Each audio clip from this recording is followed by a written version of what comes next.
नमस्कार, सोशल संवाद में स्वागत है। मैं शशि भूषण और आज देश के सामने ऑपरेशन सिंदूर के लेकर जिस तरीके से बातचीत हो रही है, हर तरफ ऑपरेशन सिंदूर की बात हो रही है। एक तरफ आपके कहे जा रहे हैं कि भाई ऑपरेशन सिंदूर अभी जारी रही है, दूसरी तरफ ऑपरेशन सिंदूर की सफलता को भुनाने को लेकर बीजेपी ने 13 मई से 23 मई तक देश भर में तिरंगा यात्रा का आयोजन किया गया है। कई प्रदेशों में अलग अलग स्थानों पर तिरंगा यात्रा का शुभारंभ हो गया। आज उत्तर प्रदेश में योगी आदित्यनाथ ने इसकी शुरुआत की। आपने झारखंड के अंदर भी देखे कि झारखंड के रांची में प्रदेश अध्यक्ष से लेकर आपके रक्षा राज्य मंत्री संजय सेठ तमाम लोग जो है आज सड़कों पर उतरकर तिरंगा यात्रा निकाला गया, इंडिया गेट पर निकाला गया। अब सवाल यह है कि तिरंगा यात्रा को लेकर एक तरफ बीजेपी देश भर में तिरंगा यात्रा के आयोजन कर रही है, ऑपरेशन सिंदूर की सफलता और आम आदमी को इस तिरंगा यात्रा से जोड़ने की कोशिश हो रही है। वहीं दूसरी तरफ विपक्ष के तमाम जो पार्टियां हैं, लोग कह रहे हैं कि बीजेपी ऑपरेशन सिंदूर को राजनीतिक लाभ उठाने को लेकर एक तरीके से इस तरीके का आयोजन कर रही है। चुनावी फायदा को एक तरीके से भारतीय सेना के जो शौर्य है, वीरता है, गर्व है, उसको बुनाने की कोशिश लगातार बीजेपी कर रही है। और ये इस तरह के आरोप हमेशा लगते रहे, वो आप पुलवामा का अटैक हो या आपके एक सर्जिकल स्ट्राइक हो, ये तमाम चीज़ें आपने देखा कि प्रधानमंत्री से लेकर बीजेपी के तमाम नेताओं ने एक तरीके से उपलब्धि के रूप में पेश किया गया। इस पर देश भर में राजनीति शुरू हो गई है। हमारे साथ हमारे जो सहयोगी हैं, वरिष्ठ सहयोगी कृपा शंकर जी हैं, जो तमाम देश भर के चैनलों में काम करते हैं। सीधे इस पर हम बातचीत करेंगे बिना लाग लपेट कर। क्या तिरंगा यात्रा के जरिए बीजेपी राजनीतिक लाभ लेने के लिए इस तरह के आयोजन कर रही है? क्या आज का सवाल यही रहेगा और इस पर हम बातचीत करेंगे। तो मेरा सवाल वही है कि क्या तिरंगा यात्रा के जरिए बीजेपी जो राज्यों में चुनाव है उसको साधने या राजनीतिक लाभ उठाने के मंशा से इस तरह के आयोजन किया जा रहा है, या सच में जो देश और सेना का गर्व है उसको घर घर तक पहुंचाने की कोशिश है? इसको किस तरीके से आप देखते हैं? देखिए, पहले तो यह समझना होगा कि तिरंगा यात्रा तो बाद में करेंगे, पहले तो हमें यह समझना होगा तिरंगा मतलब क्या। देश तिरंगा देश का मान सम्मान। तो अमूमन हम यह जानते हैं कि वर्ष में 2 बार 26 जनवरी और 15 अगस्त, जिस तरह से हम राष्ट्रीय सम्मान देते हैं तिरंगे का, वो एक अलग किस्म का है। और तिरंगा किसके दिल में नहीं है, किसके सर पे नहीं है? कौन कफन नहीं पहनता तिरंगे का? कौन नहीं पहनना चाहता है? सबका सौभाग्य। बिल्कुल बिल्कुल सौभाग्य है कि हम उसको मिलता कहाँ है? बिल्कुल बिल्कुल सही कह रहे हैं आप। तो एक अलग उसका वजूद है, अस्तित्व है। यह जो तिरंगा है, यह सिंदूर के नाम पे चल रहा है, एक कैसी यात्रा है? यात्रा तो बहुत तरह की निकलती है। आपको याद होगा कि आडवाणी ने भी यात्रा निकाली थी, रथ यात्रा। उसका अंजाम भी आपको पता होगा। वो कहाँ दूर तलक तक गई यात्रा, यह भी आपको मालूम होगा।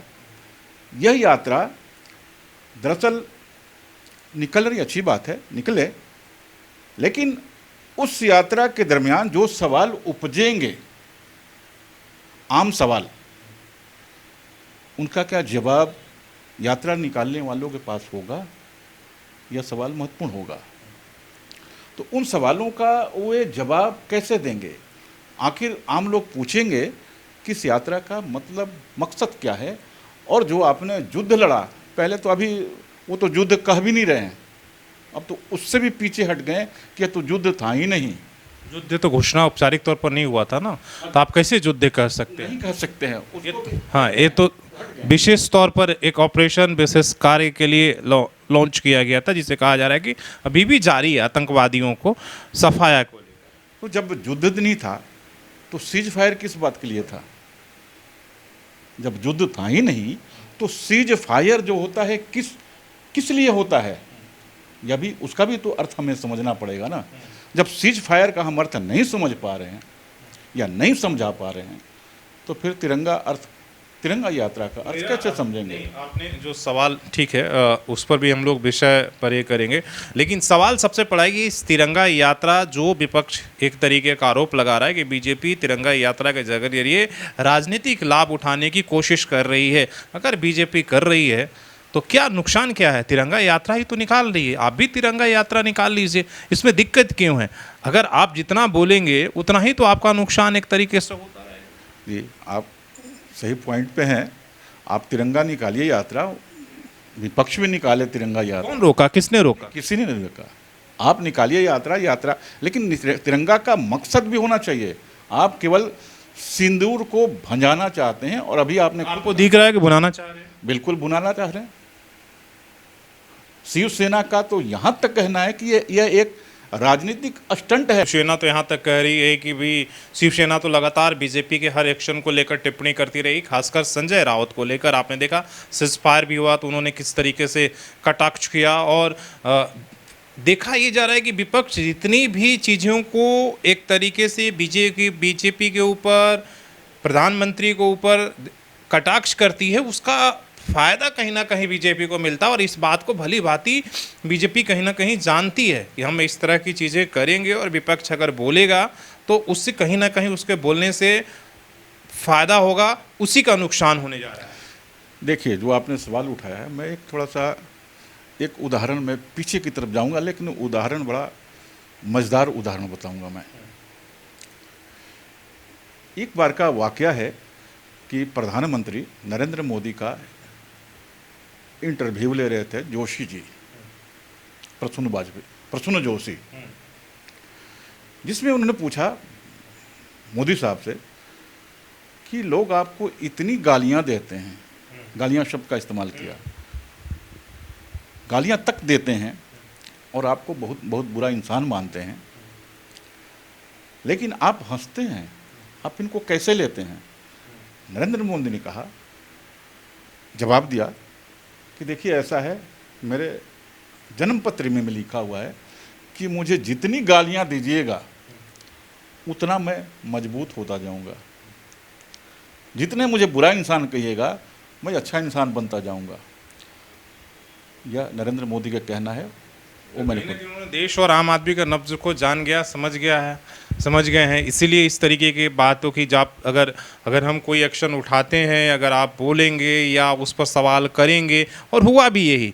आप देखिए कि ऑपरेशन सिंदूर के समय या जब पहलगाम में घटना हुई, आतंकवादियों ने 26 लोगों को जो है वो धर्म पूछकर मारा, तो उसके बाद विपक्ष ने जितना कुछ, या पत्रकारों ने, या जो लोग भी जो मतलब कह सकते हैं कि वो सरकार से सहमत नहीं थे, जो असहमत लोगों ने सवाल उठाया, वो कहीं ना कहीं जो है उनकी मुश्किलें बढ़ी हैं, और कहीं ना कहीं उसी चीज़ों को लेकर पाकिस्तान में प्रोपेगेंडा हुआ। उल्टे जो है देश के नज़र में वो सारे लोग जो हैं आज खलनायक के रूप में हैं। जी, आप यह बिल्कुल मान सकते हैं, क्योंकि राजनीति फिलहाल मौजूदा वक्त की जो राजनीति है उसका आप एक तरह से आकलन नहीं कर सकते। दोधारी तलवार हो गया। बिल्कुल गड्ढमड्ढ राजनीति चल रही है। कौन कहाँ है, कौन क्या बोलेगा, क्या सोचेगा, क्या करेगा, यह बड़ा मुश्किल है। तो ये राजनीति का ये रहस्यमय काल आप कह सकते हैं।